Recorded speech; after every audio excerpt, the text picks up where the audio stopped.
जनक सुता जग जननी जानकी अतिशय प्रिय करुणा निधान की ताके जुगपद कमल मनाऊं जासु कृपा निर्मल मति पाऊं।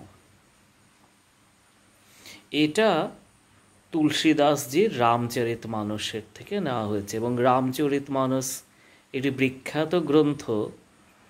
এটি নর্থ ইন্ডিয়া বা উত্তর ভারতের সর্বাধিক পঠিত গ্রন্থ ছিল একসময়। এখন তো ইন্টারনেট এসছে, মোবাইলে এখন কি হচ্ছে কেউ জানে না, কিন্তু ঠিক যেরকম খ্রিস্টান দেশগুলোর মধ্যে বাইবেল সবচেয়ে বেশি পঠিত হতো, তো এই নর্থ ইন্ডিয়ায় এইটা ছিল। তো এর বিশেষত্ব, বিশেষ করে এই যে উপায়, এটা বালকাণ্ডের থেকে নেওয়া হয়েছে। তো এটির বিশেষত্ব হচ্ছে নিশ্চলানন্দ সরস্বতীজি মহারাজ এবং আরও অন্যান্য অনেকের মতেই এটি গায়ত্রী মন্ত্রের অনুবাদ। আমারও তাই মনে হয়।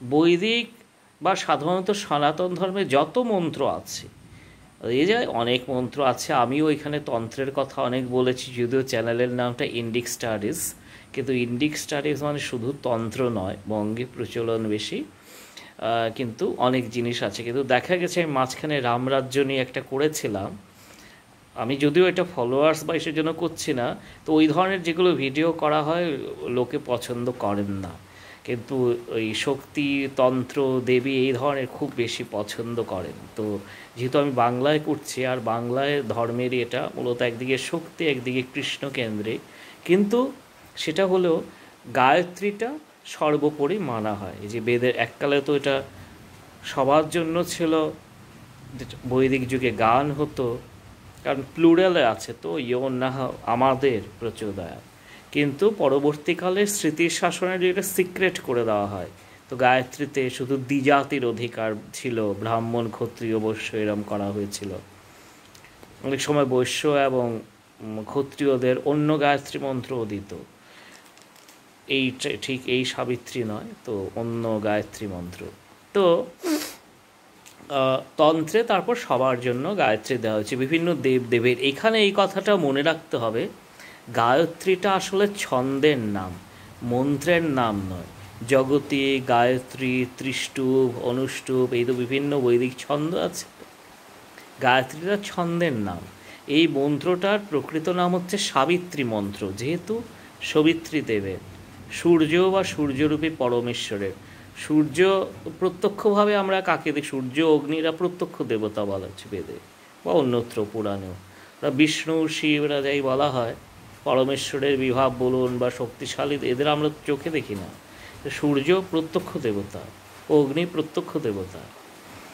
তো এই সোম বা চন্দ্র বলা যায়, তো সূর্যর থেকে সমস্ত জগতের সৃষ্টি হয়েছে, অন্তত এই সৌরজগতের এবং অন্যান্য ব্রহ্মাণ্ডে যেসব কেন্দ্রিক নক্ষত্র সেটা তাদের সূর্য বলা যেতে পারে। তো এই ব্যাপারে বৈদিক ঋষিরা অবহিত ছিলেন। তবে তাদের দৃষ্টিতে সূর্য শুধু জড় গ্রহ নয়, যেটা বিজ্ঞানের মধ্যে একটা জড় গ্রহ, তার পরমেশ্বরের বিভূতি। তো তাই সূর্যের যে প্রার্থনা যে আমাদের বুদ্ধিকে প্রকৃত দিকে পরিচালিত করুন, এটাই গায়ত্রী মন্ত্র। তো এটা তো যখন সবার জন্য হয়ে গেল, বন্ধ হয়ে গেল, তখন অন্যান্য প্রকারে যে এই গায়ত্রী মন্ত্রের এসেন্সটা পেতে হবে, আমরা কি প্রার্থনা করব? যে আমরা তো অনেক কিছুই চাই, আমাদের রূপ, এই যে চণ্ডীর প্রথমে রূপাং দেহি জয়াং দেহি, শুধু দেহি দেহি কামনা। তো এইটাকে সত্যানন্দ, মহর্ষি সত্যানন্দ ওনার সাধন সমর আপনারা অনেকেই পড়েছেন, বা খুব আধ্যাত্মিক মনোবৃত্তি সম্পন্ন লোকেরা এটাকে আধ্যাত্মিক অর্থে চণ্ডীরটায় নিয়েছে, যে আধ্যাত্মিক রূপ, আধ্যাত্মিক যশ এসব, কিন্তু এই ব্যাখ্যাটা আসলে সুপার ইম্পোজড। চণ্ডীর অরিজিনাল মানে লিটারাল মিনিংটা এটা জাগতিক কথাই ওখানটায় বলা হয়েছে, ওই সুরথ রাজা। তবে সমাধি বৈশ্য আবার আধ্যাত্মিক শিকার ছিলেন, কিন্তু মূলত ওরা একটু একটু চেঞ্জ করে নেন যারা নিষ্কামভাবে পড়তে গেলে। যেমন ভারিয়াং মনোরমাং দেহি, স্ত্রী দাও সুন্দর যে মনের কথা শুনে চলবে, ভারিয়াং মনোরমাং দেহি মনোবৃত্তি অনুসারিণী, যে আমার মনের কথা মেনে। তো ওরা ভক্তি করে দেন, তো স্বভাবতই মূল টেক্সটে ভক্তি নেই। তো যাই হোক, এসব ব্যাপার আরেকদিন বলবো চণ্ডী নিয়ে। কিন্তু আসল প্রার্থনাটা কি হওয়া উচিত, যেটা ভাগবতে গীতায় বলা হয়েছে, ওটাই গায়ত্রী মন্ত্র, যে আমাদের বুদ্ধিটা নির্মল হওয়া প্রয়োজন। বুদ্ধি তো আচ্ছন্ন আছে জড় ব্যাপারে, কামনা বাসনায় আমাদের সবারই। ঈশ্বরকে পেতে হলে যে সবচেয়ে বড় প্রাপ্তি, তার কৃপাতেই বা তার শক্তির কৃপাতে যখন শাক্তিজম এলো, ঈশ্বর আর ঈশ্বরের শক্তিকে আলাদা করে দেখানো হলো, এটা আমাদের যেটা স্বামী স্ত্রী পুরুষ নারী এইসব থেকেই আসলে ঈশ্বর আর তার শক্তি একই, কিন্তু বোঝা করা হয়েছে। তো গায়ত্রী মন্ত্রকেও আলাদা করে যে এখানে বলা হলো যে উনি সূর্যের শক্তি, তিন বেলায় ব্রাহ্মী মাস ইত্যাদি। তো যাই হোক, মূল কথাটা হচ্ছে গায়ত্রী মন্ত্রের মূল প্রার্থনাটা হচ্ছে যে আমার বুদ্ধিকে তোমার দিকে নিয়ে যাও। তো সেইটা যেহেতু বন্ধ ছিল, তুলসীদাস এটা করলেন। তার ইষ্ট হচ্ছেন রাম। রাম তো পরব্রহ্ম। এটা এখন ঐতিহাসিক রামকে কেউ ব্রহ্ম বলে স্বীকার করুক কেন সেটা আলাদা, কিন্তু রামপূর্ব তাপেন উপনিষদ বা ইভেন বাল্মীকি রামায়ণেও সমস্ত ব্রহ্মেরই লীলা বিস্তার হয়েছে। কৃষ্ণ যেরকম, তো রাম ওরকম। রমন্তে যোগিন যত্র, এই যোগীরা রমণ করেন বলে রাম, আত্মা রাম, ব্রহ্মের আরেক নাম রাম। তো ওই রামের শক্তি হচ্ছেন জানকী। ইনি সৃষ্টি স্থিতি সংহারকারিণী মহাশক্তি হয়েছে ওই দুর্গাকালে। একই উদ্ভব স্থিতি সংহার কারিণীং ক্লেশহারিণীং সর্বশ্রেয়স্করীং সীতাং নতোহং রামবল্লভাং। তো এই যিনি বিশ্বের উৎপত্তি স্থিতি এবং সংহার করেন, সেই সীতাকে আমরা প্রণাম করি রামবল্লভা, এই ব্রহ্মের শক্তি, অগ্নিদাহিকা শক্তি।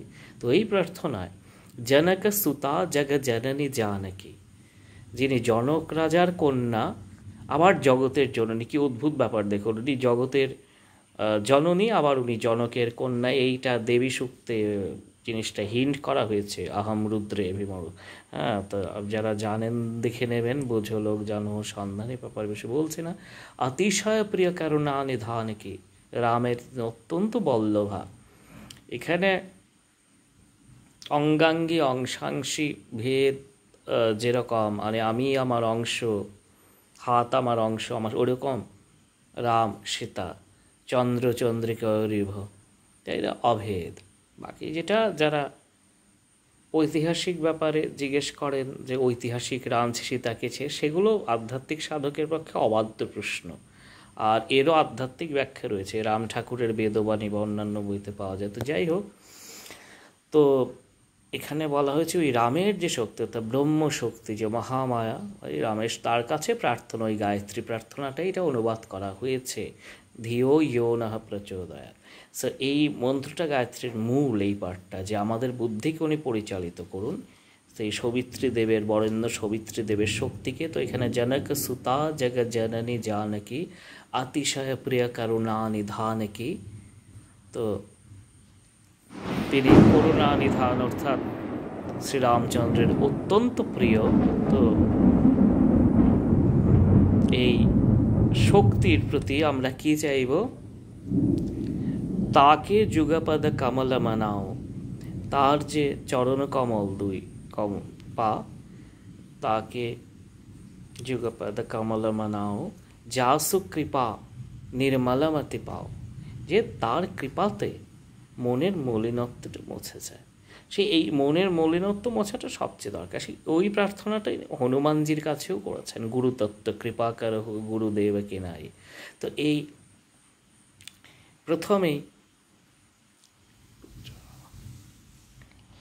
এই গুরুর হনুমান চালিসার প্রথমেই আজকাল খুব পপুলার হয়েছে, গুরুর চরণ ধুলি দিয়ে নিজের মনরূপী আয়নাটাকে পরিষ্কার করা। তো এই জন্য শ্রী গুরু চরণ সরোজ রজ নিজ মন মুকুর সুধারু বর্ণৌ রঘুবর বিমল যশু जो दायक फलचार। তো বুদ্ধিহীন তনু জানিকে সুমিরো পবন কুমার। তো গুরুদেবের চরণ কমলের ধুলি দিয়ে নিজের মস্তক, মানে মনের আয়না পরিষ্কার করে, এইদিকে আবার বজ্র বিদ্যুৎ সব হচ্ছে বেশ প্রাকৃতিক জিনিস, ইন্দ্রের বজ্র কল্পনা। তো যাই হোক, আমাকে একজন লিখেছেন, এই সুপ্রিয় বাবু বোধে পড়ছে ভিডিও নিয়ে, আমি তো ইলেকশনের কাজে ভয়ঙ্কর ব্যস্ত, দেশের কাজ। এই আমাদের এখানে ভোট শেষ হলো 26, এখন কাউন্টিং আছে, তাই আমি করতে পারছি না। তো আজকে এইটা হলো। তো এই গায়ত্রী মন্ত্রের অনুবাদ হচ্ছে এইটা, শঙ্করাচার্য নিশ্চলানন্দ সরস্বতীর মতে, जनक सुता जगत जननी जानकी अतिशय प्रिय करुणा निधान की তাকে যুগপদ কমল মনাও যাসু কৃপা নির্মলমতি পাও। তো এইখানে ওই আমি যেটা বলতে হনুমান চালিসাতেও একই ব্যাপার, গুরুর পদরজ দিয়ে মনমুকুরকে মার্জনা করে রামের বর্ণনা করছেন। তার আগে হনুমান, এই হনুমানটাকে লাস্টে যে বলছেন জয় জয় জয় হনুমান গোসাই কৃপা করহ গুরুদেব কি নাই, গুরুদেবের মতোই তুমি, গুরুদেব তুল্য গুরু তো তত্ত্ব এই, অর্থাৎ তার শক্তি সীতা, তার ভক্ত হনুমান এই শক্তি ভক্ত ঈশ্বর তত্ত্ব দিতে পারেন। ডাইরেক্ট ঈশ্বরের কাছে সময় যাওয়া যায় না, কিন্তু এরাও তারই প্রকাশ। চৈতন্য ভাগবতে আসছে, খুব সুন্দর বলেছেন বৃন্দাবন দাস। তো যারা আবার বৈষ্ণব শাস্ত্রে অন্য দেবদেবীদের বিষ্ণু বা নারায়ণের দাস দাসী বর্ণনা হয়েছে দেখে চটে যান, তারা এটা খেয়াল রাখতে পারেন। এই ধরনের বর্ণনা শাক্ত বা শৈব গ্রন্থ আছে অন্য দেবতার ব্যাপারে, এই নিয়ে আমি আরেকদিন বলবো। আর চৈতন্য ভাগবতে সুন্দর ভাই বলছি এইসব দাস দাসী সব উনি নিজেই মূর্তি ভেদে আপনি হয়েন প্রভু দাস, এসব লক্ষণ অবতারেরই প্রকাশ। অর্থাৎ ওনারই বিভিন্ন মূর্তি সেবা করছেন নিজেকে নিজের মূর্তি ধরে। তো এখন আধুনিক যুগেও কিন্তু গায়ত্রী মন্ত্রের বিভিন্ন অনুবাদ হয়েছে। রবীন্দ্রনাথের বিভিন্ন গান গায়ত্রীর ভাবধারায় রচিত গান। অরবিন্দ একটি ওনার গায়ত্রী মন্ত্র বলেছেন, একই জিনিস, কিন্তু ওই যেহেতু ওইটার উপরে একটা ব্রাহ্মণিক্যাল অ্যাসপারশন পড়ে গেছিলো, এটা সবাই করতে পারবে না ইয়ে না, এখন তো চলে গেছে স্বরূপানন্দ জিয়ার, কিন্তু তখন এটা তো অরবিন্দ এটা করলেন। তৎ সবিতুর বরং রূপং জ্যোতি পরস্য ধীমহি ইয়ন্ন সত্যেন দীপায়ত, এটা অরবিন্দ গায়ত্রী বলা হয়। একই জিনিস, ছন্দটা ওটা রাখা হয়েছে। তো আর এবার তো গায়ত্রী সমস্ত কিছুর মূল আমাদের সাধনা। তো গায়ত্রীর শব্দার্থ যে গান করে তাকে যিনি ত্রাণ করেন, গায়ন্তং ত্রায়তে যস্মাৎ। এটা আবার শিবচন্দ্র বিদ্যার্ণব তান্ত্রিক মতে ব্যাখ্যা করেছেন, মূলাদি ব্রহ্মরন্ধ্রান্ত গীয়তে মননাদ ইয়তঃ মননাথ ত্রাতি ষড়চক্রং গায়ত্রী তেন কীর্তিতা। এটা আমি আরেকদিন বলবো, আজ বড় হয়ে যাচ্ছে, পরে আপলোড হবে না। ধন্যবাদ।